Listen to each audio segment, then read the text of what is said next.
The night was colder than usual for early autumn.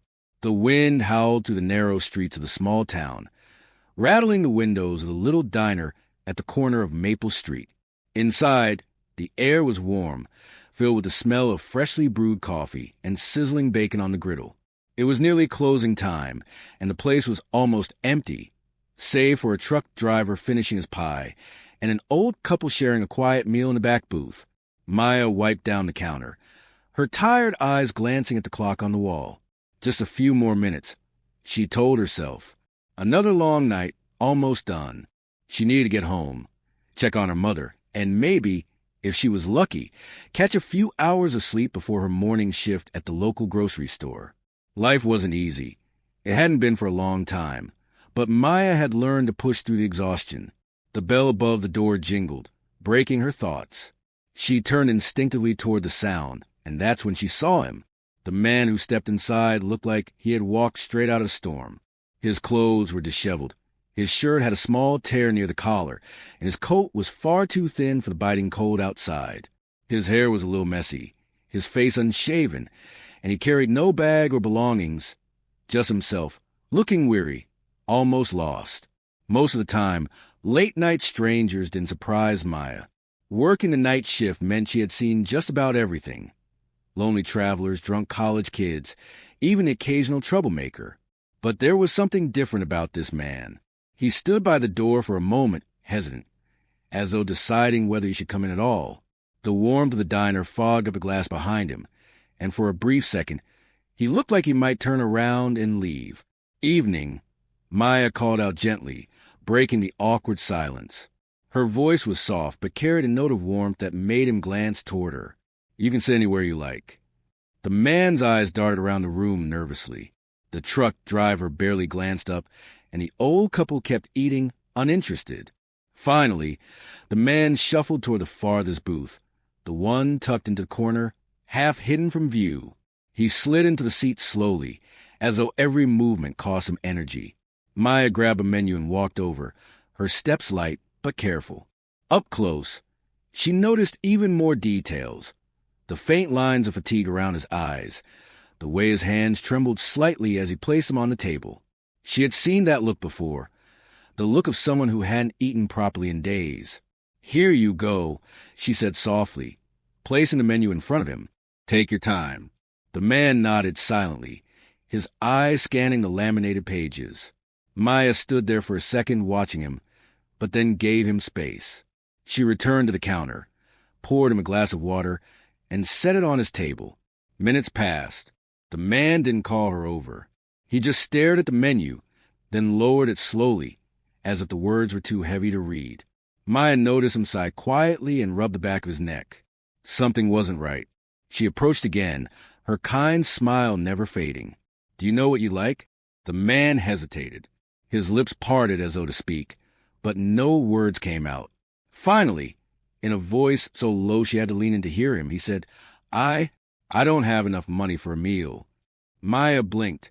It wasn't the first time she'd heard those words, but always hit her heart the same way.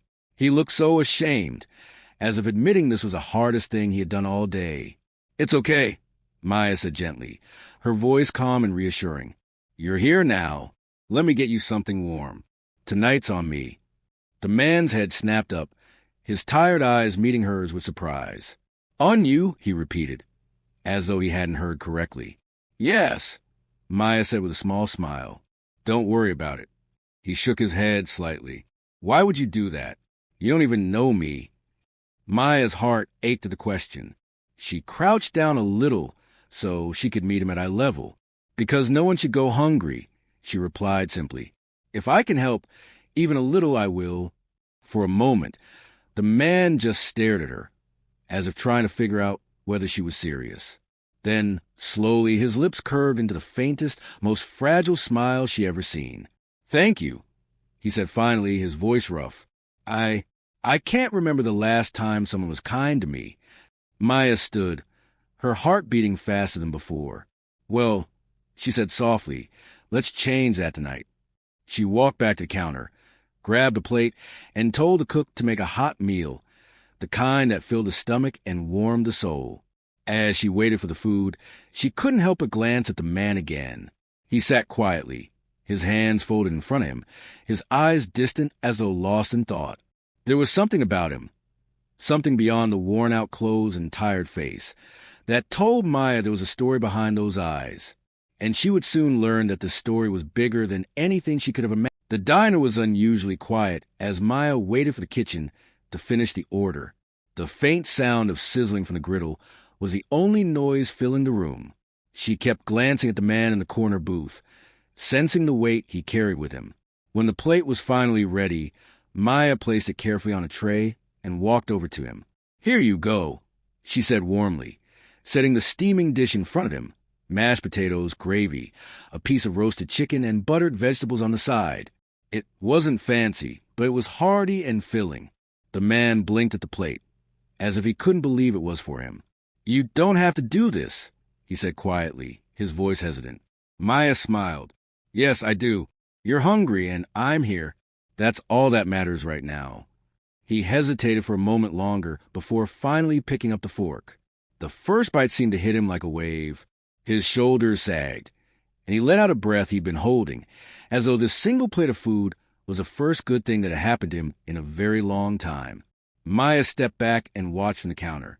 She didn't want to crowd him, but she couldn't stop herself from feeling a strange sense of protectiveness over him. As he ate, she noticed the way he moved, carefully, deliberately, as though he was making every bite last. It wasn't greed or desperation, but a deep appreciation for something simple. When she finally returned to his booth to check on him, he had nearly cleared the plate. She refilled his water glass, and he looked up at her with tired but grateful eyes. "I owe you for this," he said. "I'll find a way to pay you back." Maya shook her head, a small laugh escaping her lips. "No, you don't owe me anything. I didn't do this to get paid back. I just wanted you to have a good meal." He frowned slightly, as if her words didn't make sense to him. "People don't just do nice things like this," he said after a pause. Maya tilted her head. "Some do," she replied softly. "I had someone do the same for me once, a few years ago. It meant the world to me at the time. I guess this is my way of paying it forward." He stared at her, his fork frozen in midair. There was a question in his eyes, as though he wanted to ask her more. But instead, he just gave a slow nod and went back to eating. For the next few minutes, the diner remained quiet. The truck driver paid his bill and left. The old couple shuffled out, leaving Maya and the stranger alone in the warm glow of the diner lights. When he finally finished, he set the fork down carefully, almost ceremoniously, as though this meal had been something sacred. He started, then stopped, searching for the right word. "Perfect." Maya smiled. "I'm glad you liked it." But then, as she started to clear the plate, she noticed the way he gripped the edge of the table. His knuckles were white, and there was a look of shame flickering across his face. "I should tell you the truth," he said suddenly. "I didn't come in here to eat. I came in here to get warm for a few minutes. I didn't think anyone would even notice me." Maya froze, her heart aching at a confession.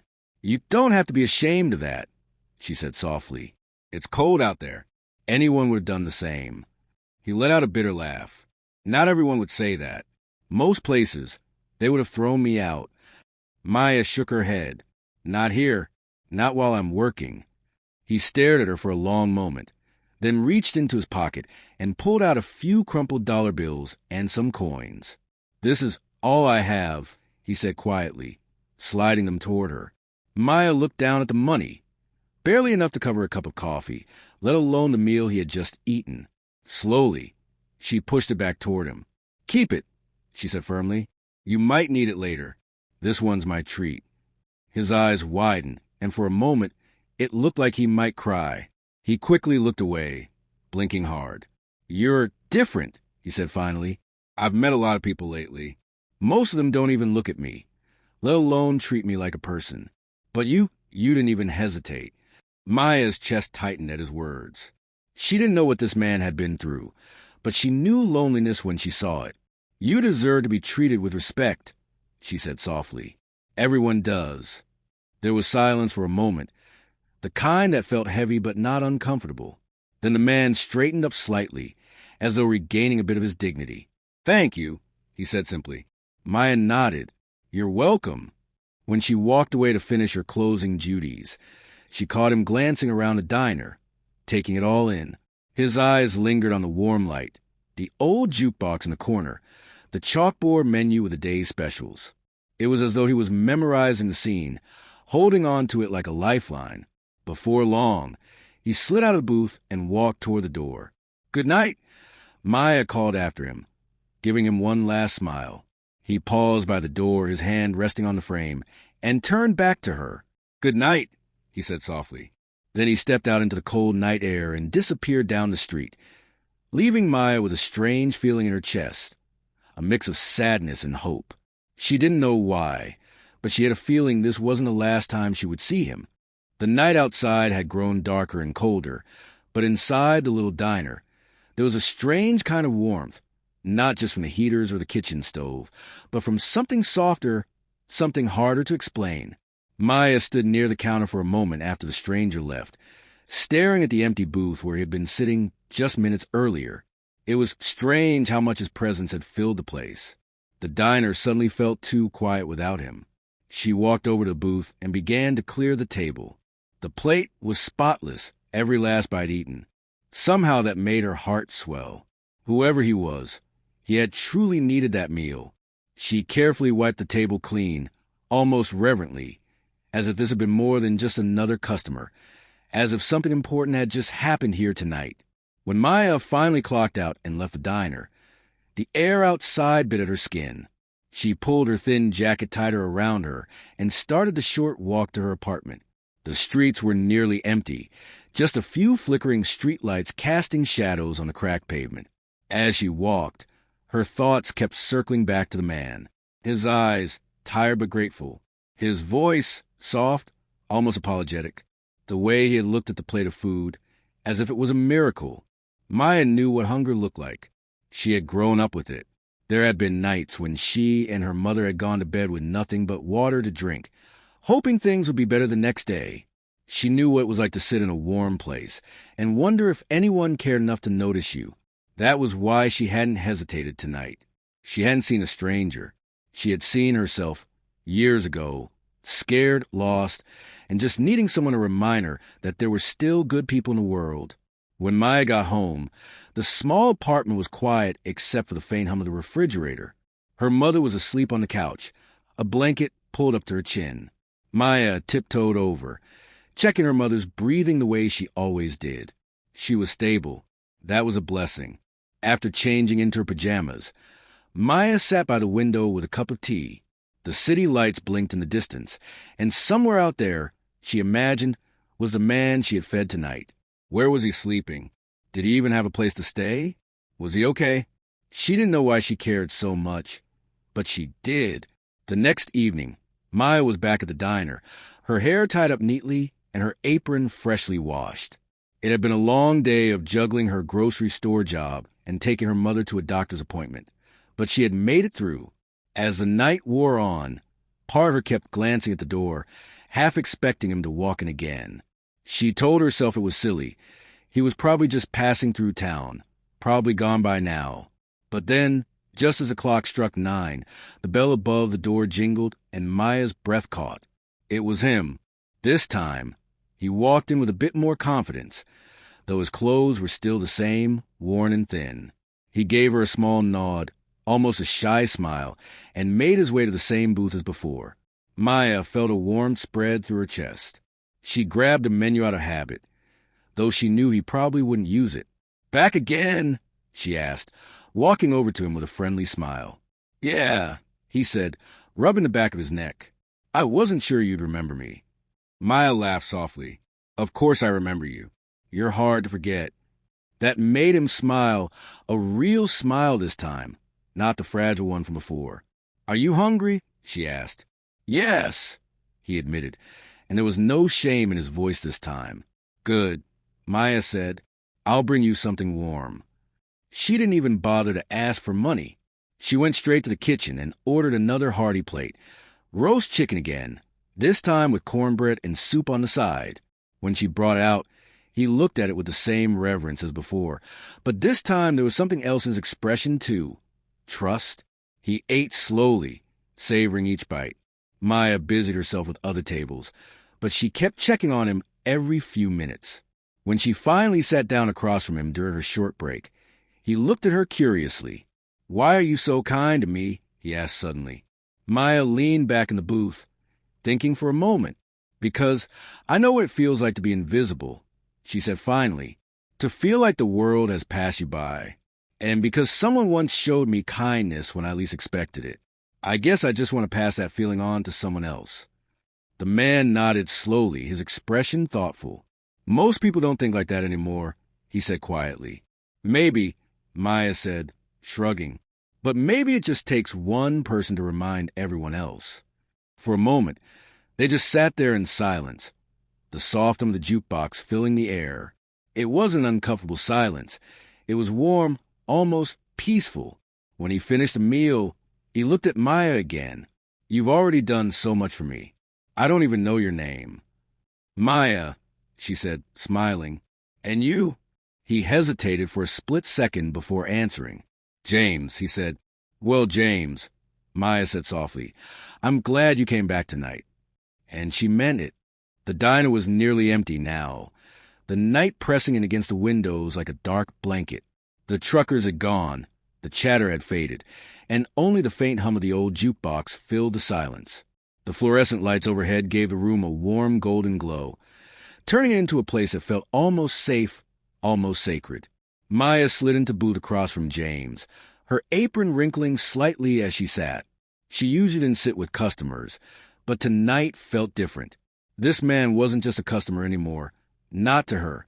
James sat with his hands clasped on the table, staring at them for a long moment before finally speaking. "You really didn't have to do all this for me," he said, his voice quiet but steady. Maya tilted her head, meeting his tired eyes. "Yes, I did," she said simply. James blinked, as though startled by her answer. "Why?" "Because I know what it feels like," she said softly. "I know what it's like to be hungry, to be alone, to wonder if anyone even cares whether you make it through the night." Her words hung in the air, heavier than she intended. She hadn't meant to say that much, but something about him made her open up in a way she didn't with most people.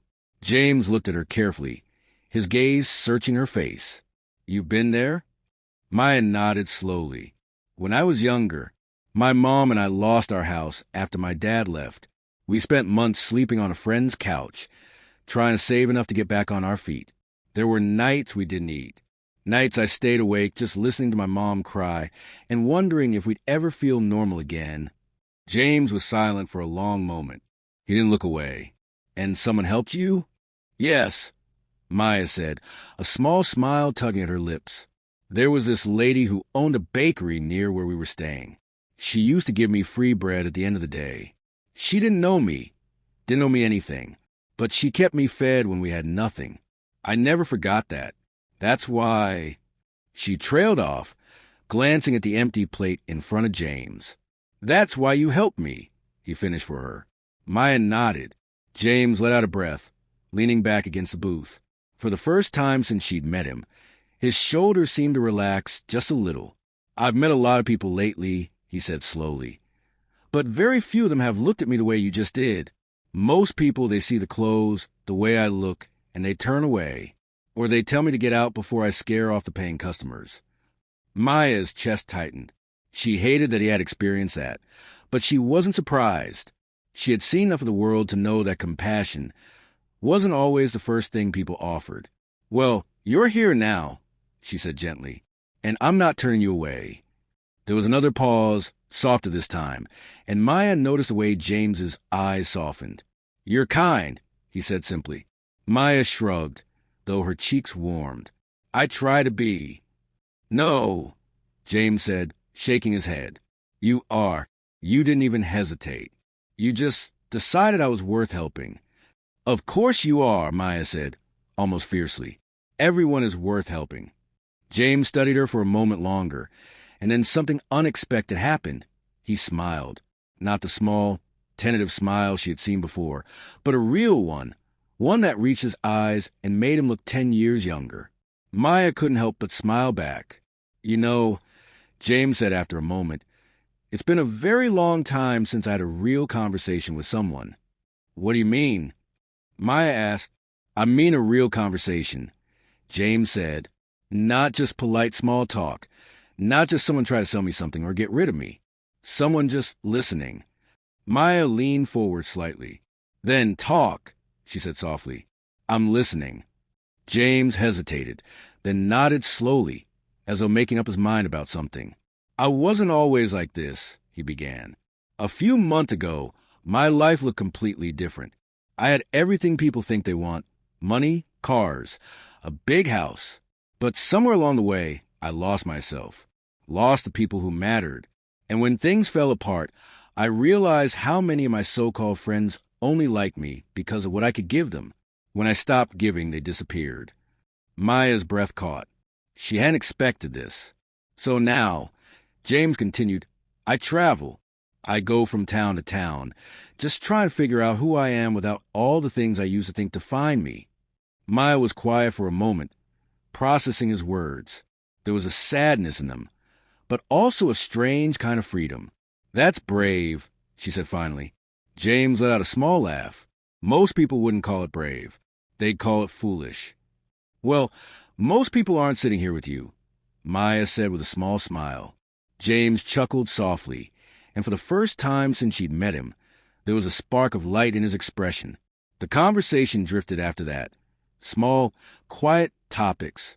Favorite foods, places they'd been, things they missed from their childhood. Maya found herself laughing more than she expected. And James seemed lighter somehow, as though every word he spoke lifted a little bit of the weight off his shoulders. When Maya's break was over, she reluctantly stood up. Thank you, James said, his voice sincere. For the food, for listening, for everything.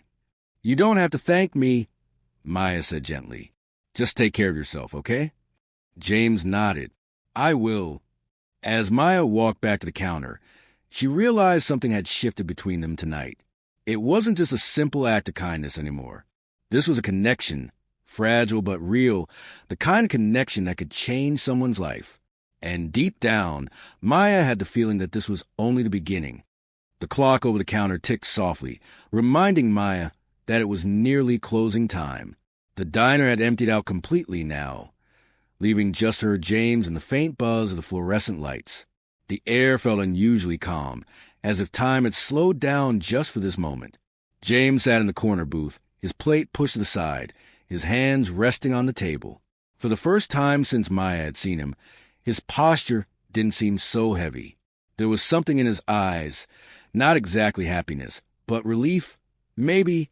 When Maya walked over to collect his plate, he stood up slowly, straightening his coat. I guess I should get going, he said, his voice quiet but steady. Maya nodded, balancing the plate in her hands. Do you have somewhere to stay tonight? She asked gently. James hesitated. I'll manage. The answer didn't sit right with her, but she didn't press him. There was a dignity in the way he said it, and she didn't want to take that away from him. She carried the plate back to the kitchen, washed her hands, and returned just as James reached the door. Wait, she called softly. He turned around, his hand resting on the frame of the door, his silhouette framed by the dim light from outside. Thank you, he said simply, his voice carrying more weight than she expected. Maya blinked, surprised. For what? For treating me like a human being, James said. His voice was calm, but there was an ache in it, as if this was something he didn't say often. Maya's throat tightened. You don't have to thank me for that, she said softly. You deserve it. Everyone does. He nodded, a small smile playing at the corner of his lips. Maybe, but it doesn't happen as often as you think. For a moment, neither of them spoke. It was one of those silences that felt strangely powerful, like words would ruin it. Then James did something that surprised Maya. He extended his hand. She hesitated for only a second before taking it. His grip was warm, strong, but not overwhelming. Good night, Maya, he said softly. Good night, James, she replied, her voice barely above a whisper. And with that, he stepped out into the night. The bell above the door jingled softly as it closed behind him, and Maya stood there for a moment, staring at the empty space where he had been. She wasn't sure why, but her chest felt heavier now. Something about the way he had said goodnight, the quiet finality of it, made her feel like she might never see him again. She shook off the thought and went back to her closing tasks, but she couldn't stop thinking about him. She wiped the counter, stacked the menus, refilled the napkin holders, all while her mind replayed every detail of the evening. His quiet voice, the look in his eyes when he had confessed he didn't have money, the way he had smiled when she said everyone deserved kindness. When the last of the lights were turned off, Maya stepped outside and locked the diner door behind her. The night was cold, and the wind carried a sharp bite that made her wrap her jacket tighter. She glanced down the street, half expecting to see James still walking somewhere in the darkness. But he was gone. As she made her way home, her thoughts wouldn't settle.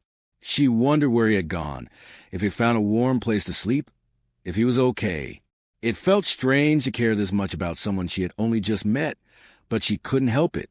There was something about James, something she couldn't quite explain, that made her feel like their meeting hadn't been an accident.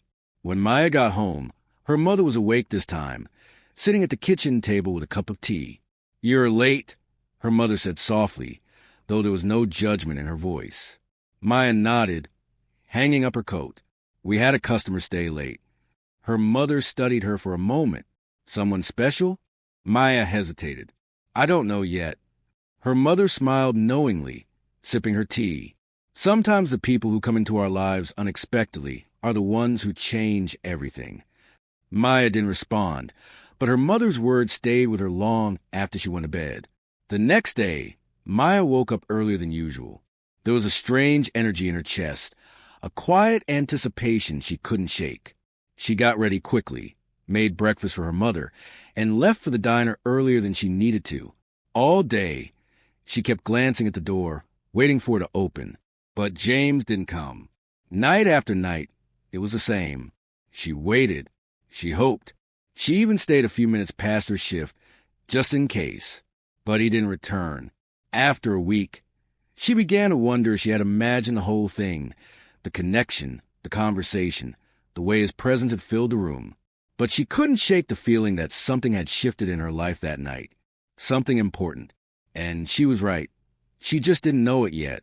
Because somewhere miles away, James was sitting in a quiet hotel room, staring at the ceiling, thinking about the young woman who had fed him when she didn't have to, thinking about the kindness he hadn't seen in a very long time, thinking about what he was going to do next.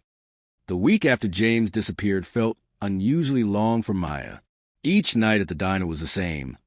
Customers came and went. The clock ticked down, and still she kept glancing at the door, hoping to see the familiar figure step inside. But he never did. She told herself to let it go. People came and went all the time, especially drifters and travelers. James probably moved on to the next town, just like he had said he would. Maybe she had been foolish to think there was anything special about that night.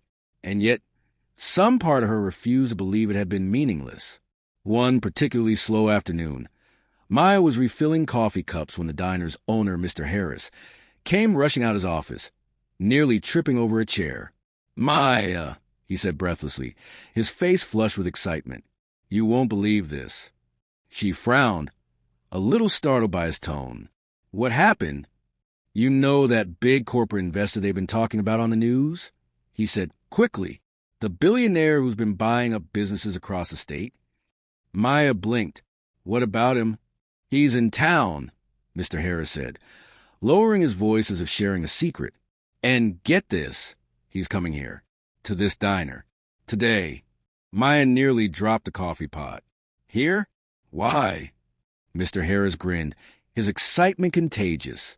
"Apparently, he wants to meet someone who works here. Said she did something for him that changed his life."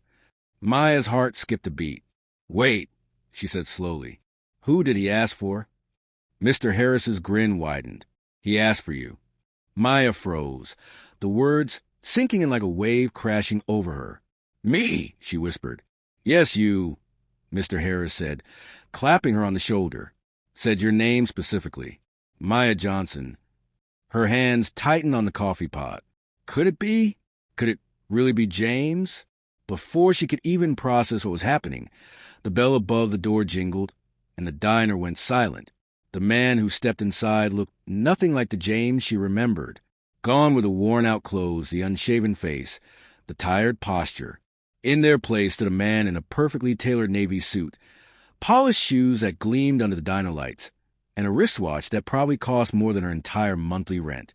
He carried himself differently, too, his shoulders squared, his chin lifted with quiet confidence. And yet, when his eyes found hers, Maya felt her breath catch. It was him. It was James. She couldn't move, couldn't speak. All she could do was stare as he walked toward her, every step slow and deliberate, the room holding its breath around him. "Hello, Maya," James said, his voice warm and steady, but with an unmistakable note of relief, as though he'd been waiting for this moment. Maya's lips parted, but no words came out. "You," she managed finally, her voice barely above a whisper. "You're a billionaire," he finished softly, a small, knowing smile touching his lips. "Yes." The room buzzed with quiet murmurs as the other customers began to realize what was happening. James turned slightly, addressing the diner as a whole. "This young woman did something for me when no one else would. When I came in here last week, I wasn't dressed like this. I looked different." Maya's heart pounded. "She fed me," James continued, his voice clear now. "She didn't ask who I was, didn't ask for money, didn't treat me like I was less than human. She just showed me kindness."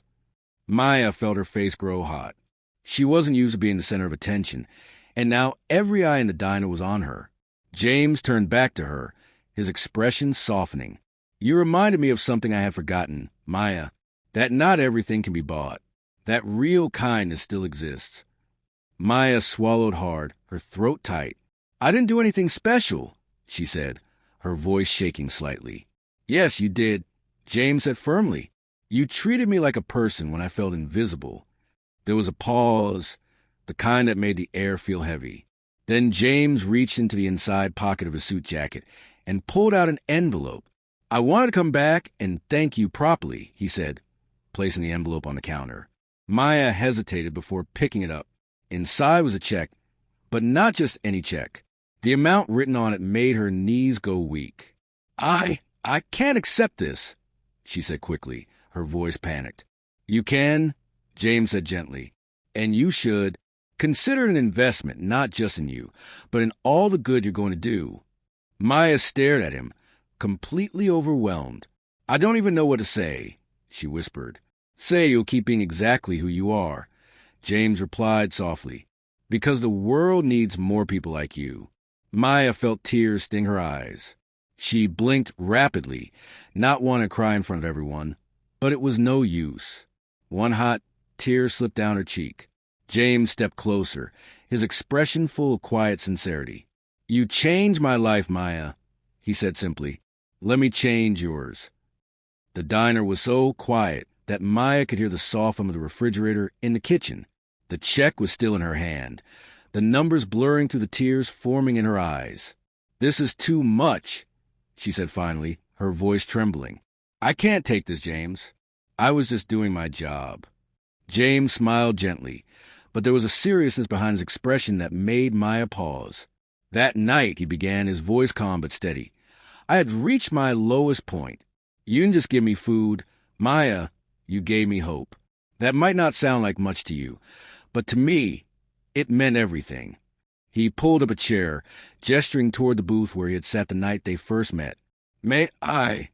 Maya nodded numbly, still clutching the check like it might disappear if she let go.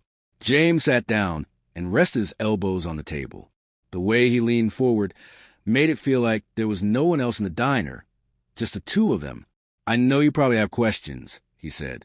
Maya let out a small, shaky laugh. "You think?"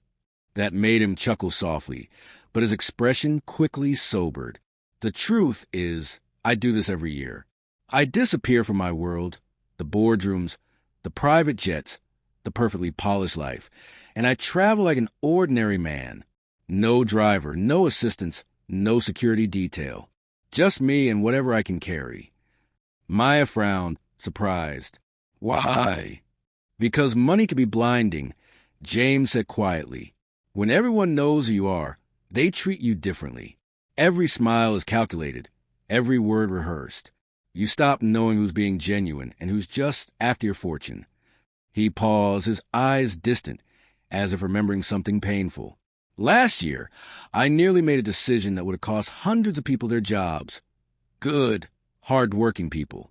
All because I was surrounded by advisors who cared more about profit than people. That scared me. So I started these trips to remind myself what life really looks like outside the bubble. Maya's heart twisted at his words. She had never thought about how lonely that kind of wealth could be. And that night, she asked softly, why were you here in this town at this diner? James's gaze softened. Because I needed a reminder that the world wasn't as cold as it felt. I'd been traveling for days, eating little, sleeping less. When I walked in here, I was ready to give up on the whole experiment. Then you looked at me like I mattered, not because of what I had, not because of what I could give you, just because. Maya bit her lip, trying to hold back fresh tears. You have no idea how rare that is, James continued. When you live in my world, you start to forget that kindness can be real. You reminded me. For a long moment, Maya couldn't speak. She stared down at the check again, her hands trembling slightly. I didn't do anything extraordinary, she whispered. Anyone would have done the same thing. James shook his head. No, Maya, not everyone would have. Most people would have seen a tired man with no money and asked him to leave. You didn't. That says something about who you are. Maya's throat ached with the effort of holding back her emotions. I don't know what to do with something like this, she admitted, her voice barely above a whisper. Do something good with it. James said simply, help your mother. Go back to school if you want. Start something of your own. Whatever you choose, make it count. Maya looked up at him then, really looked at him. The polished suit and expensive watch were still there, but now she could see past them, to the man she had met that night, the one who had smiled softly at her kindness. Why me? She asked finally. James's answer was immediate. Because you reminded me of myself before I became who I am now. Hungry, uncertain, but unwilling to let the world make me cruel. Maya blinked, surprised. You were like me? James nodded slowly. I wasn't born into wealth. My parents worked 2 jobs, each just to keep the lights on. I know what it feels like to scrape by, to wonder if the next paycheck will be enough. That's why I try to give back now. But somewhere along the way, I lost sight of what giving back really means. He leaned back slightly, his expression softening. Until you... Maya's heart felt like it might burst. She didn't know what to say. She didn't know how to take all of this in, the revelation, the gratitude, the weight of what James was giving her. Finally, she found her voice. Thank you, she said softly, the words carrying all the emotion she couldn't put into sentences. James smiled. No, Maya, thank you. At that moment, Mr. Harris approached, wiping his hands nervously on his apron. I don't mean to interrupt, but would you two like some privacy? I can close up early. Maya shook her head quickly, laughing a little through her tears. No, it's okay. But James stood, placing a reassuring hand on her shoulder. I should let you finish your shift, he said gently. I just needed you to know how much what you did meant to me. Maya stood too, suddenly afraid this would be the last time she saw him. Will I ever see you again? She asked hesitantly. James smiled a little sadly. I hope so, he said. But even if you don't, just know you changed someone's life. And with that, he turned and headed for the door. This time, Maya didn't just stand there watching. She followed him outside, stopping just before he stepped into a sleek black car, waiting at the curb. James, she called, her voice catching in the cool night air. He turned, one hand on the door handle. Can I ask you one more thing? She said, her heart pounding. Anything, he replied. Are you happy? The question seemed to surprise him. He tilted his head, considering it for a long moment before answering. I think I'm getting there, he said finally. And tonight? Tonight I'm closer than I've been in years. Maya smiled a small, bittersweet smile and nodded. Good night, Maya, James said softly. "Good night, James," she replied, her voice steady this time. And then he was gone, the car pulling away into the night, leaving Maya standing under the glow of the diner's neon sign. Her life forever changed. For the next few days, Maya felt like she was living in a dream. The check sat carefully tucked into a small envelope in her nightstand, as if it were too powerful to leave lying around in the open. Every morning before leaving for work, she would pull it out and stare at it, just to make sure it was still real. But with the excitement came something else, fear. This was more money than she had ever seen in her life. The number was almost surreal, the kind of number she had only seen in movies or in bank commercials about lottery winners. And it scared her, because it meant she had to make a choice. She had spent years just surviving, paycheck to paycheck, bill to bill. But now she had the chance to do something different. The question was, what? One night, after her shift ended, she sat down at the kitchen table with her mother. "Mom," she began softly, sliding the check across the table.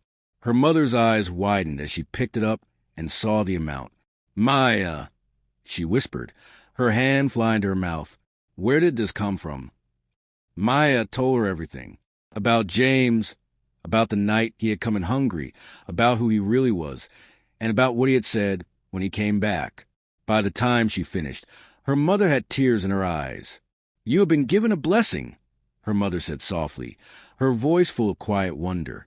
"The question is, what are you going to do with it?" Maya looked down at her hands. "I want to use it for something good," she said slowly. "Something that will actually make a difference. But I don't know where to start." Her mother reached across the table and took her hand. "Start with what matters most to you," she said gently. "What have you always wanted to do, Maya?" The question sat in Maya's chest all night, even after she went to bed. And then, slowly, an idea began to form. A week later, Maya walked into the diner with a different kind of energy in her step. She had made a decision. When Mr. Harris came over to check on her, she surprised him by asking for a meeting in his office after her shift. That evening, as the last customer left, Maya sat across from her boss and laid out her plan. "I want to buy the diner," she said, her voice steady. Mr. Harris nearly dropped his coffee mug. "Buy the diner?" "Yes," Maya said. "I've worked here for years. I know this place, I know the customers, and I know how much it means to the community. You've been talking about retiring for a while now. Let me take it over. I can keep it running." Mr. Harris sat back in his chair, clearly stunned. "Maya, are you sure?" She nodded. "This place has been my home for so long. I want to make it more than just a business. I want to make it a place where people feel welcome, no matter who they are. I want it to be the kind of place where someone like James could walk in, hungry, tired, broke, and still leave feeling human." For a long moment, Mr. Harris didn't say anything. Then he smiled, a slow, proud smile. "You've got a good heart, Maya," he said finally. "Let's make it happen." The next few months were some of the busiest of Maya's life. There were meetings with lawyers and bankers, contract to sign, permits to transfer. It was overwhelming at times, but Maya never let herself give up. Every time she felt like it was too much, she remembered James's words. Do something good with it. And she kept going. When the sale was finally complete, Maya stood outside the diner one early morning, staring at the freshly painted sign above the door. Maya's place. It felt surreal to see her name up there, to know that this little corner of the world now belonged to her. She didn't stop there. With the rest of James's gift, she renovated the diner, not to make it fancy or exclusive, but to make it warmer. Softer lighting, more comfortable booths, a little bookshelf in the corner for kids. She even added a small, pay-it-forward board near the register, where customers could leave prepaid meals for anyone who couldn't afford one. The first time someone used the board, a shy teenage boy who came in looking nervous and hungry, Maya nearly cried. She had created exactly what she had dreamed of, a place where kindness could live. One evening, after a particularly busy day, Maya locked up the diner and stood alone in the quiet space. She ran her fingers over the smooth surface of the counter where James had once sat, where everything had begun. "Thank you," she whispered softly, as if speaking to him even though he wasn't there. And though she didn't know it, miles away, James was reading a report about a small-town diner he had invested in, smiling to himself when he saw that its revenue had doubled, not because of profit-driven strategies, but because of community programs and kindness. Maya didn't just take his gift. She multiplied it. She turned it into something that would outlast her. And in doing so, she discovered that maybe this was what happiness felt like.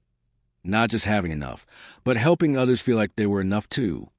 One quiet afternoon, months later, the bell above the diner door jingled. When Maya turned around, her heart nearly stopped. It was James. Not in a suit this time, but not in rags either. Just jeans and a simple shirt, looking like any other man. He smiled when he saw her, and she couldn't help but smile back. "You did it," he said, gesturing around at the diner.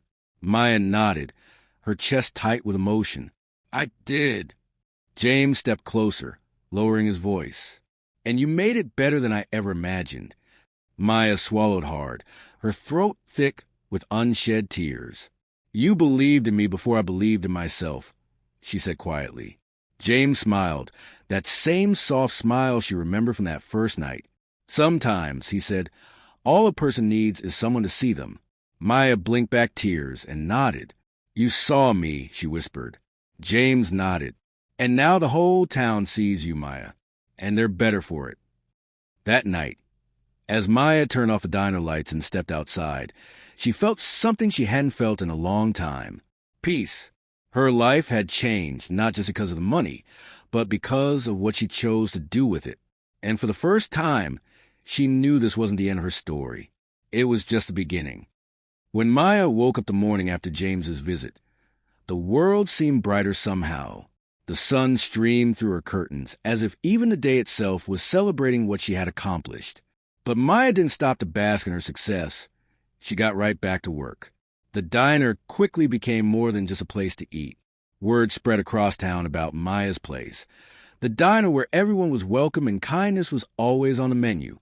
People who hadn't set foot in the diner for years started coming back. One of the first programs Maya launched was her Pay It Forward board. It was a simple cork board near the register where customers could buy an extra meal or coffee and pin the receipt for anyone who needed it. At first, Maya wasn't sure how the idea would go over, but within days, the board was full. One morning, she watched as a single father came in with 2 kids, both of them in hand-me-down jackets and worn-out shoes. The man looked hesitant as he approached the counter, his eyes landing on the board. "Is it true?" he asked quietly, pointing to the pinned slips of paper. Maya smiled.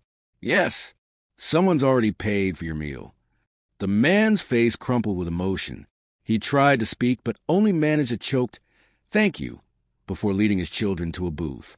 Maya watched as the kids dug into their pancakes, their little faces lighting up. That one moment alone made every long night of paperwork and every bit of exhaustion worth it. And that was only the beginning. Soon, the diner became a hub for more than just food. Maya started a weekly community night, where local musicians would perform, writers could read their work, and anyone could share a story. It turned the diner into a gathering place, where strangers became friends and lonely people found a sense of belonging. One night, a woman named Clara stood up to share her story. She had been homeless for months after losing her job and had been too ashamed to ask anyone for help. "This place saved me," Clara said, her voice shaking as she held the microphone.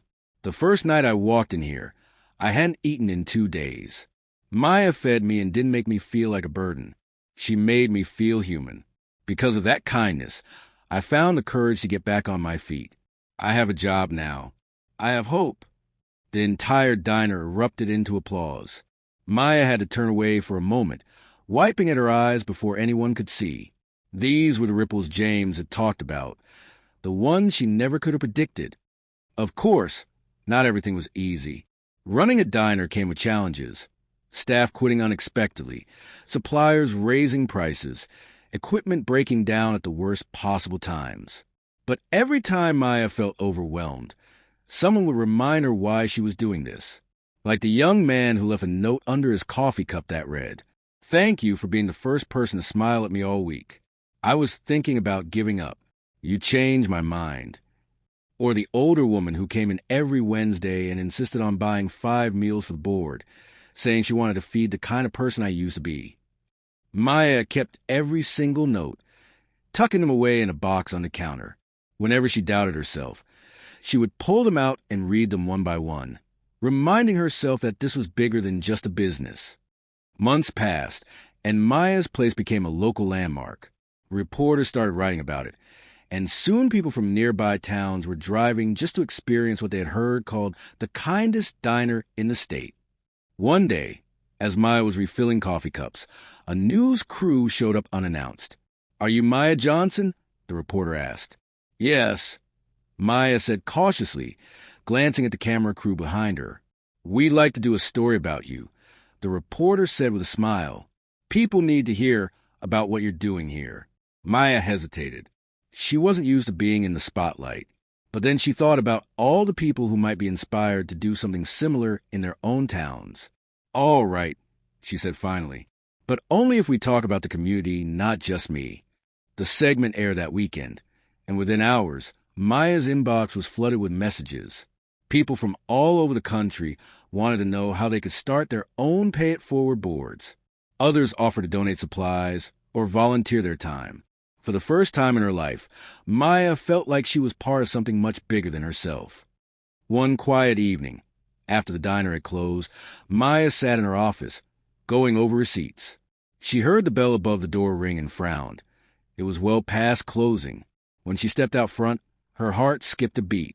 James was standing there again. "Couldn't stay away, could you?" she teased gently, though her throat was tight with emotion. James chuckled softly, stepping closer. "I had to see it for myself," he said, gesturing around at the diner. "You've created something incredible here, Maya." Maya smiled. "I had a good investor." James's expression softened. "You had more than that. You had courage. Most people would have taken that check and run, but you turned it into something that will outlast you." Maya swallowed hard, blinking back tears. "You were right, she said quietly. "Kindness spreads. One small act really can change everything." James nodded. "I've seen a lot of investments in my life," he said softly, "but this might be the best return I've ever gotten." For a moment, neither of them spoke. The diner was quiet, the only sound the hum of the refrigerator. Then James smiled, a little wistfully. "I think my work here is done," he said. Maya felt her chest tighten. "Will I see you again?" James hesitated, then smiled. "I think so. After all, I'll always need a place that reminds me what really matters." He turned to leave, and Maya felt the same mix of sadness and gratitude she had felt the last time. But this time, she didn't feel empty. This time, she felt full of purpose, of hope, of possibility. She watched James disappear into the night once more, but instead of crying, she smiled, because this wasn't an ending. This was what they had both been looking for all along. Proof that one small act of kindness could ripple out into something so much bigger. The years that followed were nothing short of extraordinary. Maya's place grew from a small neighborhood diner into a symbol of what kindness could accomplish. People drove hours just to eat there, not just because of the food, though Maya's pancakes had gained something of a cult following, but because of the atmosphere. When you stepped inside, you felt it.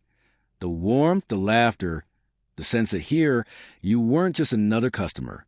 You were family. The Pay It Forward board eventually grew, so full that Maya had to dedicate an entire wall to it. She called it the Wall of Hope. Slips of paper covered it from corner to corner. Each one a story of someone who wanted to make life a little easier for a stranger. One winter, a man who had been living in his car for months came in, shivering. He saw the wall and almost didn't believe it was real. Maya served him a bowl of hot soup and sat with him as he ate. "This place," he said, his voice breaking, "this place feels like a miracle." Maya reached across the table, covering his hand with hers. "It's not a miracle," she said softly. "It's people choosing to care." He wept right there at the table, and Maya didn't move until he finished his meal. By spring, that same man had a job and came back to the diner, not for a free meal this time, but to buy 5 meals for others. The cycle of kindness continued, growing stronger every day. James never disappeared from Maya's life entirely. Every few months, he would stop by unannounced, sometimes for a cup of coffee, sometimes just to sit at the counter and watch the people come and go. He never made a big deal about who he was or how much money he had. In fact, many regulars had no idea they were sitting beside a billionaire tycoon when James visited. One night, after closing, Maya found him sitting at his usual spot, lost in thought. "You look peaceful," she said, sliding a cup of coffee in front of him. James smiled faintly. "I am," he said. "This place reminds me of what my mother used to tell me. She said wealth only matters if you can use it to make the world softer for someone else." Maya's chest tightened at his words. "That's exactly what you've done," she said quietly. James looked at her for a long moment. "No," he said softly. "That's what you've done. I just gave you a seed. You grew the garden." Maya's eyes stung with tears, but this time she didn't look away. One especially busy Friday night, Maya noticed a young boy lingering outside the diner, peeking through the window but too scared to come in. She stepped outside, crouching down so she could meet his eyes. "Hey there," she said gently. "You hungry?" The boy nodded, his face pale under the streetlights. Maya smiled. "Come on in. You're safe here." Inside, she fixed him a plate of fries and a grilled cheese sandwich. As he ate, she called the local shelter to make sure he had a place to sleep that night. When the boy was done, he looked up at her with wide, tearful eyes. "My mom, she used to bring me to places like this before she got sick," he whispered. Maya knelt beside him, her heart breaking. "Then you can come here any time," she said softly. "This is your place now, too." It was moments like that that reminded Maya why she had started all of this in the first place. Eventually, Maya was nominated for a community award for outstanding service. At the ceremony, she stood nervously on stage as the mayor handed her the plaque.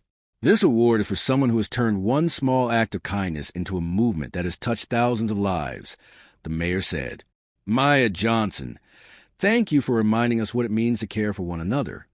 The crowd gave her a standing ovation, and for a brief second, Maya's eyes sought out James's in the audience. He was there, smiling proudly, clapping harder than anyone. After the ceremony, James approached her quietly. "You deserve every bit of this," he said. Maya shook her head, holding back tears. "No, we deserve it. You started this with me." James placed a hand on her shoulder, his voice gentle. "Then let's keep going." Years later, as Maya grew older, she began training a small group of young people to manage the diner, teaching them not just about cooking and cleaning, but about compassion, empathy, and the power of kindness. "This diner isn't just about food," she told them. "It's about making people feel like they matter. If you can do that, you'll keep this place alive long after I'm gone." One of those young people was the boy she had once fed outside the diner years ago. Now a teenager, he worked part-time after school, always going out his way to serve people who came in looking tired or sad. "You taught me what kindness looks like," he told Maya one night as they wiped down tables together. "I want to be that for someone else." Maya felt her throat tighten. "Then I know this place is in good hands," she said softly. One winter afternoon, James came by with a manila envelope. "What's this?" Maya asked, wiping her hands on her apron. "Something I've been working on for a while," James said, handing it to her. Inside was a set of legal documents, transferring full ownership of the property to Maya and creating a foundation to support the diner's work for decades to come. Maya's hand flew to her mouth. "James, this is too much." "No," he interrupted gently. "This is exactly right. You've turned this place into something that will outlive both of us. This is me making sure it stays that way." Maya hugged him then, the kind of hug that says all the words you can't find. When James eventually passed away, Maya wept as though she had lost family, because in truth she had. But his legacy lived on in every meal served, every note pinned to the wall of hope, every stranger who walked in hungry and walked out smiling. One evening, after closing, Maya sat at her usual booth, sipping a cup of tea. She looked around the quiet diner, at the photographs on the wall of smiling customers, at the board covered in notes, at the tables where so many lives had been changed. She thought of the day she had paid for a poor man's meal, never knowing it would lead her here, and she smiled, because now she understood what James had seen in her that day. Maya's story became a local legend. Schools used it as a lesson in compassion, and travelers came just to experience the place that had turned kindness into a way of life. Even after Maya was gone, the diner stayed open, run by the next generation she had trained so carefully. And above the counter, framed in glass, was the very first receipt Maya had ever paid for the meal that started it all. Underneath, in small lettering, a quote read, "One act of kindness can change the world, if you're brave enough to do it." And everyone who walked through those doors left believing that maybe, just maybe, they could be the next one to start a ripple.